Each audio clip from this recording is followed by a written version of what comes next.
اكو يسموه ورق عنب، اكو يسموه دولمة، اكو يسموه يالنجي.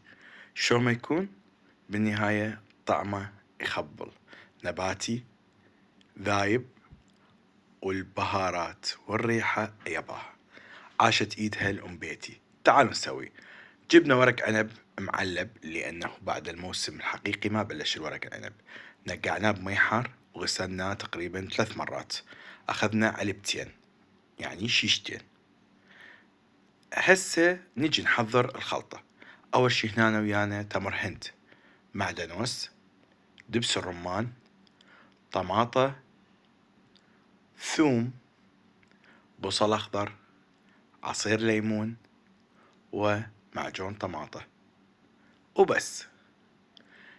هسه اول شي ندير ربع كوب زيت زيتون. طبعا ما راح نستخدم غير زيت الزيتون لان طعم اليالنجي او الورق عنب يطلع بزيت الزيتون.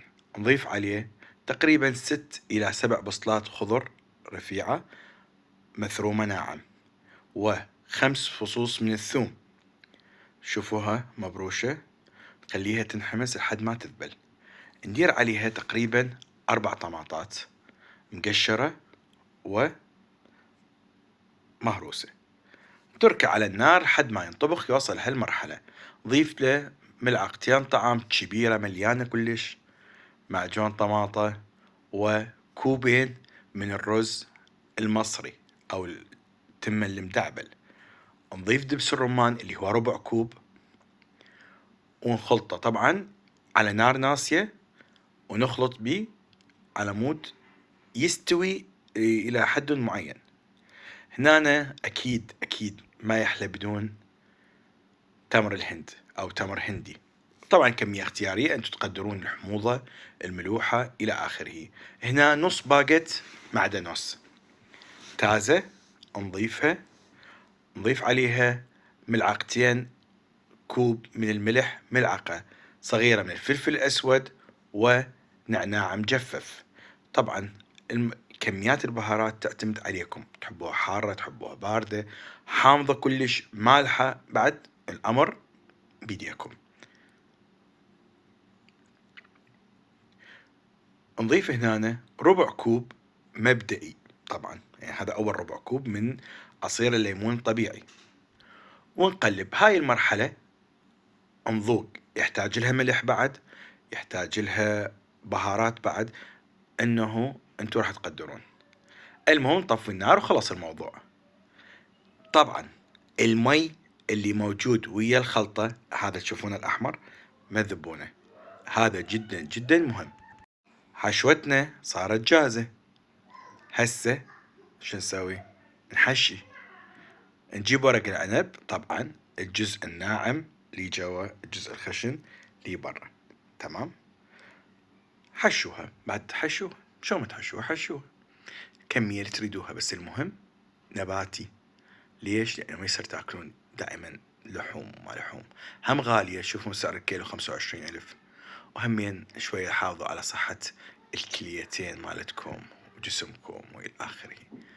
لفيناها واللف مستمر، وما شاء الله راح تشوفون كمية ممتازة. طبعا ما يحتاج لكم هاي الآلات والنايلون وإلى آخره. شو ما تصير راح تطلع حلوة، المهم يطلع أقلام. طبعا عاشت الأيادي مرتبة. عاشت ايدك ام بيتي. يلا كملنا الكمية كلها. هسه وين نروح نصفطها. ناخذ بوتيتا، طبعا نخليها بالقاعدة، ولا أحد يقول ليش ما حطيت زيت، لا الزيت لاحقا. صفطنا البوتيتا بالقاعدة، نجي نصفط عليها الورق العنب إلى أن تشوفوها كلها هيجي ما شاء الله. طبعا بقوا كم ورقة عنب تحطوها وين؟ على الوجه، تغلقون الوجه على مود شنو؟ ينحبس البخار. من ينحبس البخار راح تستوي. نضيف ربع كوب ثاني من زيت الزيتون، أو كمية الزيت اللي انتو تشوفوها مناسبة. اكو حبوها دهينة، اكو حبوها لا. العصير أو بقية الحشو ناخذه نضيف عليه ربع كوب ليمون ثاني، تقريبا قلاصين من المي اللي يغلي ورشة ملح اختيارية إذا كان مالح أو لا. نذوبه وناخذه عدله قبل إلى الجدر. هو هذا اللي راح نطبخ بيه الدولمة أو ورق العنب. أحطوا عليه ماعون خلتي تثقاله. شوفوا من يوصل هالمستوى المي معناها كمية المي كلش زينة. أول شي نار عالية، ومن يبدي يغلي هذا الغليان تشوفونه الشديد راح شو نسوي؟ نص النار ونتركه ساعة ونص إلى ساعتين. خلص دولمتنا جاهزة. الورق العنب ذايب، وهاي تشوفوها الريحة زاكية والطعم يجنن. وسهمكم العافية. إذا جربتوها وعجبتكم تركونا رأيكم بالتعليقات، ولا تنسون اشتراك بالقناة، مشاركة الفيديوهات والإعجاب، وعاشت إيدكم على كل التفاعل الموجود.